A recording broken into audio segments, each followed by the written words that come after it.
Perkenalkan, kami dari SGD A8. Pada kesempatan kali ini akan menjelaskan student project kami tentang hujan asam. Eh, Berikut adalah nama-nama anggota dari SGD A8. Sebelumnya, perkenalkan, saya Iko Mangdara Wijaya dengan 3 digit terakhir 213.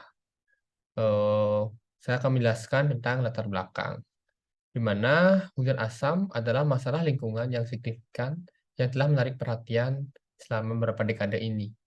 Istilah hujan asam sendiri diperkenalkan pertama kali oleh Ducros tahun 1845 dan diuraikan lebih dalam lagi oleh peneliti-peneliti selanjutnya seperti Smith yang mengaitkan hujan asam dengan industrialisasi. Namun penemuannya tersebut sudah tidak digunakan lagi saat ini karena saat ini hujan asam itu lebih dikaitkan dengan pelepasan polusi udara atau polutan-polutan, terutama sulfur dioksida dan juga nitrogen oxide ke atmosfer bumi. Persebaran fenomena hujan asam ini terjadi di berbagai belahan bumi, mulai dari Amerika Utara, Eropa, Asia Tenggara, hingga Afrika Selatan. Namun, sudah terjadi penurunan pelepasan polutan tersebut ke atmosfer yang terjadi di Amerika Utara hingga Eropa.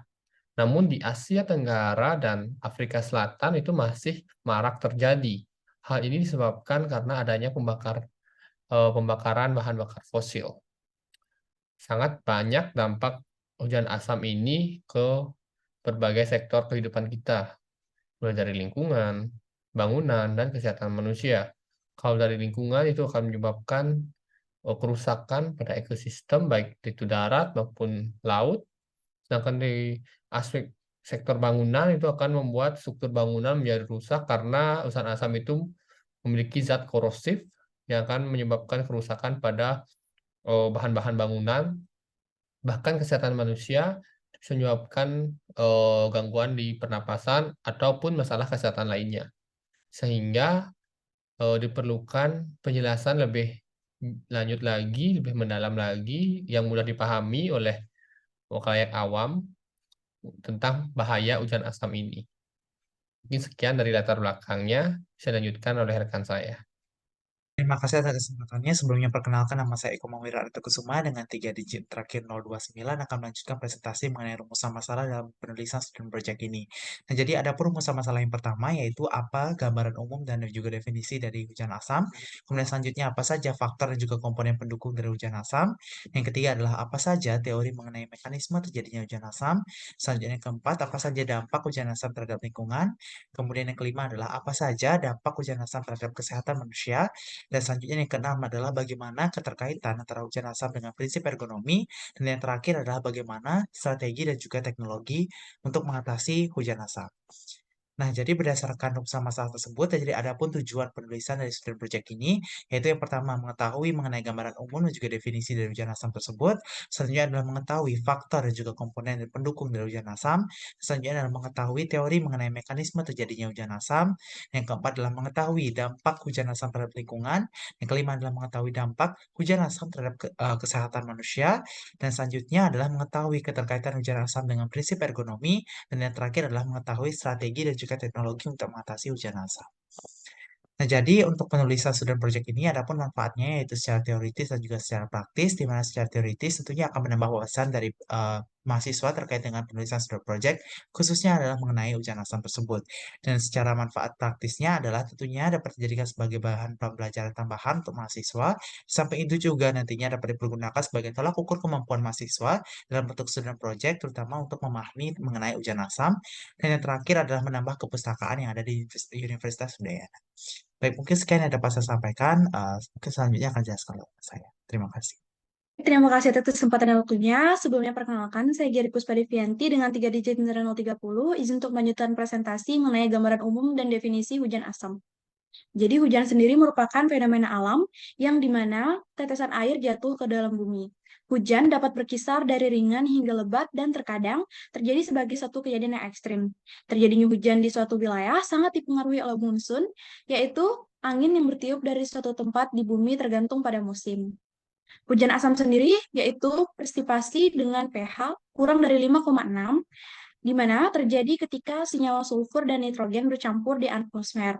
Sumber utama dari senyawa ini adalah pembangkit listrik berbahan bakar, batu bara, knalpot mobil, dan juga pelepasan bahan kimia industri. Baik, sekian presentasi dari saya. Untuk selanjutnya akan lanjutkan oleh rekan saya. Terima kasih. Baik, terima kasih atas waktunya. Jadi di sini saya akan lanjutkan presentasi terkait dengan faktor dan komponen pendukung hujan asam. Sebelumnya perkenalkan saya Madiang Asaga dengan 3 di Teknologi 24. Baik, hujan asam itu sendiri merupakan suatu hujan di mana faktornya itu terdapat kandungan sulfur dioksida dan juga nitrogen oksida. Nah, hal ini bersumber dari sumber buatan ataupun sumber alami. Sumber-sumber buatan tentunya yang menyumbang terbesar yaitu dari aktivitas manusia seperti pembakaran bahan bakar fosil, pemakaian kendaraan, industri manufaktur, industri pertambangan minyak, serta industri lainnya. Dengan adanya proses perkembangan zaman, tentunya industri-industri tersebut akan semakin berkembang dan menambah dari adanya sulfur dioksida dan juga nitrogen oksida ini ke atmosfer, sehingga nanti di atmosfer sulfur dioksida dan juga nitrogen oksida akan tergabung ke dalam siklus hujan yang mana akan menimbulkan adanya hujan asam. Nah, hujan asam itu sendiri nantinya akan bisa menimbulkan berbagai kerusakan dan berbagai efek di dalam lingkungan ataupun kesehatan dari manusia itu sendiri. Mungkin sekian yang bisa saya sampaikan. Saya serahkan ke teman saya. Terima kasih. Baik, selanjutnya itu mengenai teori mekanisme terjadinya hujan asam. Sebelumnya, perkenalkan nama saya Komang Daniel Dimawan dengan 3 jam terakhir 185. Di sini untuk terbentuk dari hujan asam itu sendiri itu disebabkan karena dua faktor besar. Bisa karena dari alamnya maupun dari kegiatan manusia. Pada kegiatan alamnya sendiri itu ada dari segi emisi yang dihasilkan oleh gunung-gunung berapi yang ada banyak di Indonesia, kemudian proses geologis yang juga menyumbangkan gas penghasil asam, dan dari segi aktivitas manusianya itu seperti penggunaan minyak bumi, batu bara, dan juga gas alam yang dijadikan sebagai bahan bakar, kemudian keperluan memasak maupun pembangkit listrik. Nah, dari aktivitas-aktivitas tersebut itu mengakibatkan terbentuknya terjadinya SO2, NO2, CO2, dan juga sisa-sisa hidrokarbon menuju ke atmosfer. Nah, setelah itu, emisi yang menumpuk secara berkelanjutan itu akan bercampur dengan uap air dan juga air hujan. Oleh karena itu, nanti pada suatu waktu dia akan turun menjadi hujan asam, yang dimana mengandung lautan asam berupa H2SO4 dan juga HNO3. Sekian dari saya, selanjutnya akan lanjutkan oleh rekan saya. Terima kasih. Baik, perkenalkan, nama saya Gedagas Pradana dengan 3 digit NIM terakhir sudah di 9. Di sini saya akan menjelaskan teori mekanisme dari hujan asam. Jadi pembentukan hujan asam di atmosfer melewati reaksi katalis dan petrokimia. Nah, jadi kedua reaksi tersebut akan dijelaskan secara sederhana pada rumus sebagai berikut, di mana salah satunya adalah pembentukan asam sulfat atau H2SO4. Gas SO2 ini berikatan dengan radikal hidroksil dan oksigen melalui reaksi fotokatalitik di atmosfer. Nah, jika selama di udara masih ditemukan adanya NO, maka reaksi hidroksil akan terbentuk kembali. Nah, semakin banyak SO2, maka semakin banyak asam sulfat yang akan terbentuk. Di sini saya sudah paparkan rumus yang saya gunakan. Perkenalkan, saya Gusio Pramasatya Wahyudi dengan 3 digit terakhir 116. Pada kesempatan ini saya akan membawakan 2.4 dampak hujan asam terhadap lingkungan. Jadi, hujan asam sendiri memiliki beberapa dampak terhadap lingkungan. Yang pertama yaitu tumbuhan terancam mati akibat pengisian pada jaringan epidermis, utamanya terjadi pada daun. Hal ini disebabkan karena zat-zat yang terkandung pada hujan asam akan mengikis pada jaringan epidermis, terutama pada kutikula yang terdapat dalam daun, yang akan menyebabkan masifnya penguapan air sehingga tanaman kekurangan air. Yang kemudian, hujan asam itu juga berdampak pada perubahan pH tanah, di mana anion dan kation yang berada dalam tanah itu akan berubah karena adanya reaksi terhadap zat-zat yang terkandung pada hujan asam. Selanjutnya, hujan asam sendiri juga mengancam keberlangsungan industri dan merusak badan bangunan, terutama bangunan-bangunan yang tersusun atas kapur, kemudian besi, baja, dan material-material korosif lainnya. Selanjutnya, hujan asam itu sendiri juga merusak ekosistem air, di mana itu akan mengubah pH air dan akan mengubah ekosistem atau jumlah dan juga populasi biota-biota air tersebut. Mungkin sekian yang bisa saya sampaikan. Terima kasih. Saya Igede Aswin Parisya Sasmana dengan 3 digit NIM terakhir 058, izin untuk melanjutkan. 2.5 yaitu hujan asam terhadap kesehatan. Secara umum, hujan asam mengandung berbagai macam komponen asam di dalamnya yang juga memiliki dampak terhadap kesehatan, termasuk komponen seperti SO2 atau sulfur dioksida dan NOx. Adapun secara umum, dampak yang paling dekat adalah dampak terkait pernapasan, di mana partikel dan kristal asam yang terbentuk dan jatuh bersama dengan hujan asam memiliki risiko untuk dapat menyebabkan gangguan pernapasan, termasuk asma dan juga bronkitis kronis. Sebuah studi meta-analisis juga mengungkapkan bahwa terdapat korelasi antara paparan SO2 yang terkait secara signifikan dengan semua kematian yang disebabkan oleh gangguan pernapasan dengan relatif risk sebesar 1,0059 dan signifikansi P kurang dari 0,001. Adapun dalam sistem organ lain, hujan asam juga dapat mengancam kesehatan daripada sistem organ tersebut.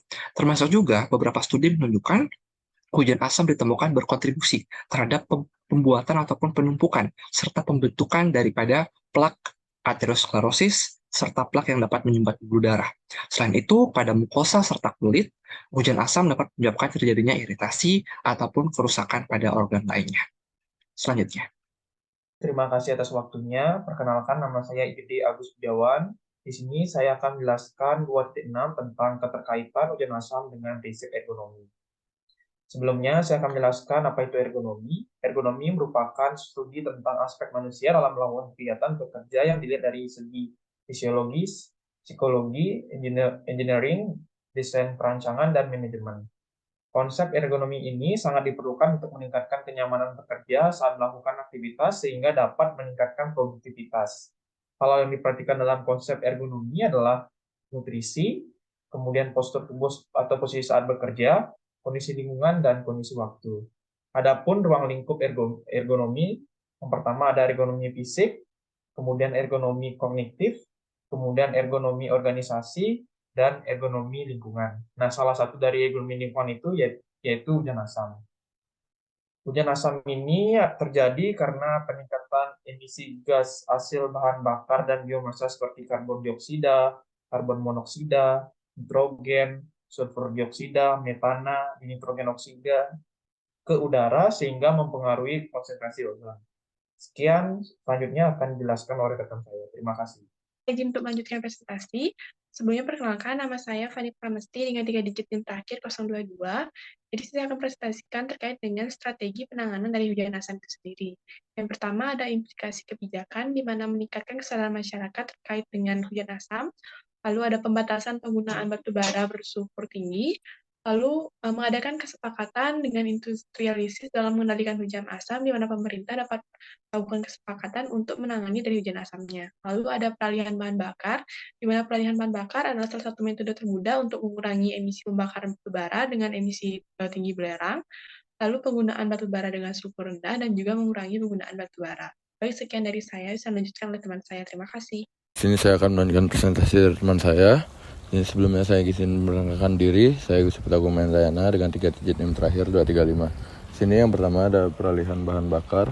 Langkahnya menuju sumber energi terbarukan, yaitu energi angin dan hidrotermal dan panas bumi. Dapat menjadi pilihan yang lebih baik untuk mengurangi gas beracun yang menyebabkan hujan asam. Lalu ada kemajuan teknologi. Di sini ada beberapa cara yang bisa kita lakukan untuk mengendalikan hujan asam, namun teknologi tersebut berada pada tahap pengembangan, misalnya LIMB atau Limb Injected Multi-State Burner. Ini adalah metode di mana sulfur dioksida dan nitrogen oksida dapat dikurangi secara signifikan. Selanjutnya akan dilanjutkan oleh rekan saya. Terima kasih. Perkenalkan, nama saya Gade Marco Marga dengan NIM 195. Di sini saya akan melakukan membacakan kesimpulan, yaitu hujan asam adalah hasil dari polusi udara yang disebabkan oleh sulfur dioksida dan nitrogen oksida dari industri pembangkit listrik dan kendaraan. Saat ini bersatu dengan kelembapan udara, mereka berubah menjadi asam sulfat dan asam nitrat yang jatuh sebagai hujan asam ke tanah. Ini merupakan merusak ekosistem, merugikan tumbuhan, mengubah pH tanah, merusak bangunan, dan dampak buruk pada kesehatan manusia. Pengendalian hujan asam memerlukan tindakan seperti kebijakan pengurangan emisi dan teknologi bersih di industri. Jadi next. Baik, adapun saran untuk mengatasi dampak serius hujan asam disebabkan oleh pelepasan polusi udara seperti sulfur dioksida dan nitrogen oksida diperlukan tindakan segera. Ini mencakup penerapan kebijakan pembatasan emisi polutan dan peningkatan kesadaran masyarakat tentang dampaknya. Selain itu, teknologi juga harus dimanfaatkan secara optimal dan mengembangkan sumber energi bersih dan menerapkan filter polusi di sektor industri untuk pemahaman yang komprehensif tentang masalah ini. Penting untuk memahami penyebab, mekanisme, dan dampak serta upaya yang dapat diambilkan bersama dan mengurangi dampak negatif hujan asam ini. Sekian dari presentasi dari kami. Terima kasih.